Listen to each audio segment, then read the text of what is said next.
Hello, welcome to another edition of Around Town. I'm your host, as usual, Larry Crippen, along with you. We're here to talk about preventing fires. It's getting to be that time of season when people are cooking outdoors and some of the grass dries up. A lot of the grass dries up.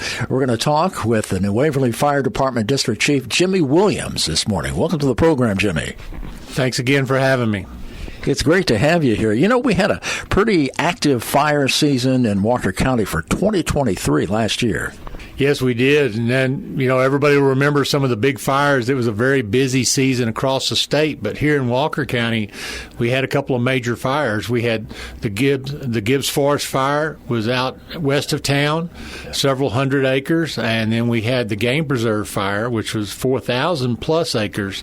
And that was north of town. So, both of those fires moved very quickly.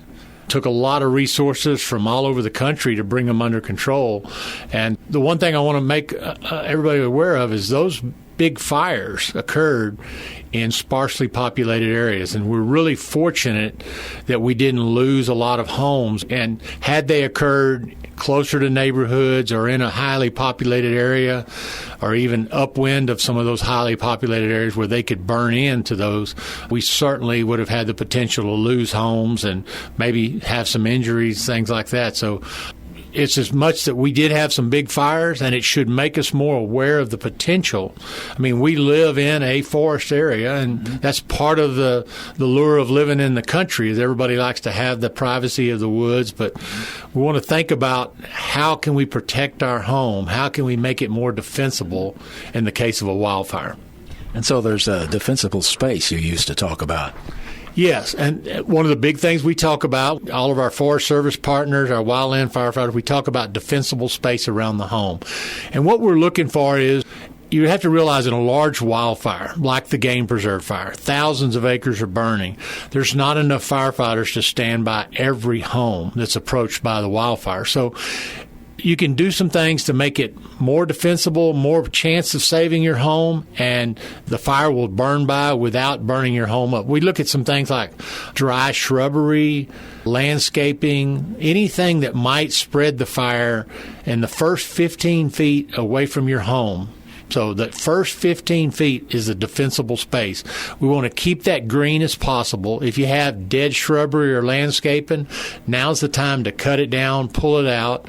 If you have a stack of firewood on your front porch or up against the side of your house from the wintertime, now's the time to move it away from the house. Because you think about it, if a wildfire were to come along through your yard and you haven't watered your grass like you should, that first 15 feet, keep it green, water that area. But as that grass fire is burning towards your house, it ignites those shrubs or that stack of firewood. It gets the fire off the ground into the eaves of your home, and that's how we lose homes during a wildfire. And, Jimmy, this spring and summer, area residents will be doing a lot of, cooking outdoors. That's pretty normal. Give us some safety tips on preventing outdoor cooking fires causing unwanted fire issues. Well, it's a great time to talk about it because we're looking at the start of the grilling season. That usually really picks up with Memorial Day. But, as the weather gets warmer, we've all been cooped up. We want to get out on the back porch, and we want to grill.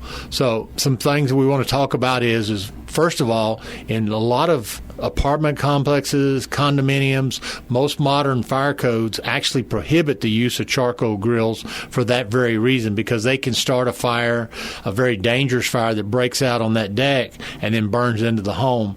A lot of times those fires may happen late at night, everybody's gone to bed, and you don't get that warning that you need to escape. But if you're going to grill around your home, first look at where you're grilling. Is it on a wooden deck?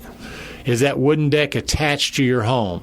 If so, is that really the best place? You might want to consider building a small separate area in your yard away from your home. Do the grilling there.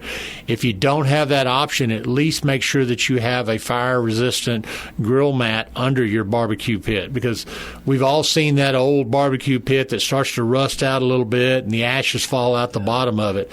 Every one of those ashes that falls out has the potential to start a fire that could destroy your home and potentially put your family's lives at risk. So just think about where those ashes are going.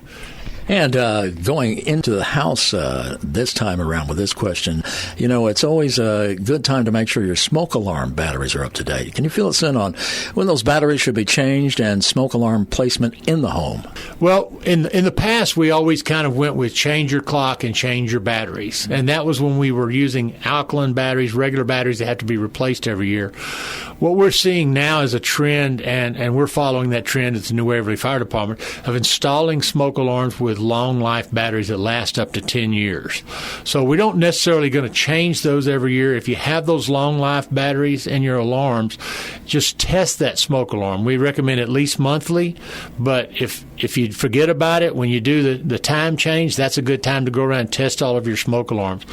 If you have working smoke alarms in your home, your family is 50% less likely to die in a fire. Wow. Just from having working smoke alarms in your home. So, and we find nowadays that 90% plus of homes have a smoke alarm somewhere in the home. But almost a third or more of those don't work because of dead or missing batteries. So although we have them, they're not working, they're not doing it. We get a false sense of security. We see it on the wall. We don't know the last time we checked it. So our department, and we're partnership with the Insurance Council of Texas, they've supplied us with free long-life smoke alarms. Any of our residents, if you need a smoke alarm, if you're unable to afford them, or if you need help installing some that you've already bought, you can contact our fire station. Our office number is 936-344-6911. That's the office number for the New Waverly Fire Department. Again, 936-344-6911. We'll send firefighters out. We'll make sure that you have working smoke alarms, and we can install free long-life smoke alarms in every bedroom and every hallway connecting to those bedrooms. We want to give you that time that you need to safely escape from the residence. Well, New Waverly Fire Department District Chief Jimmy Williams, thanks for being our guest. Thank you again. It's always a pleasure coming down.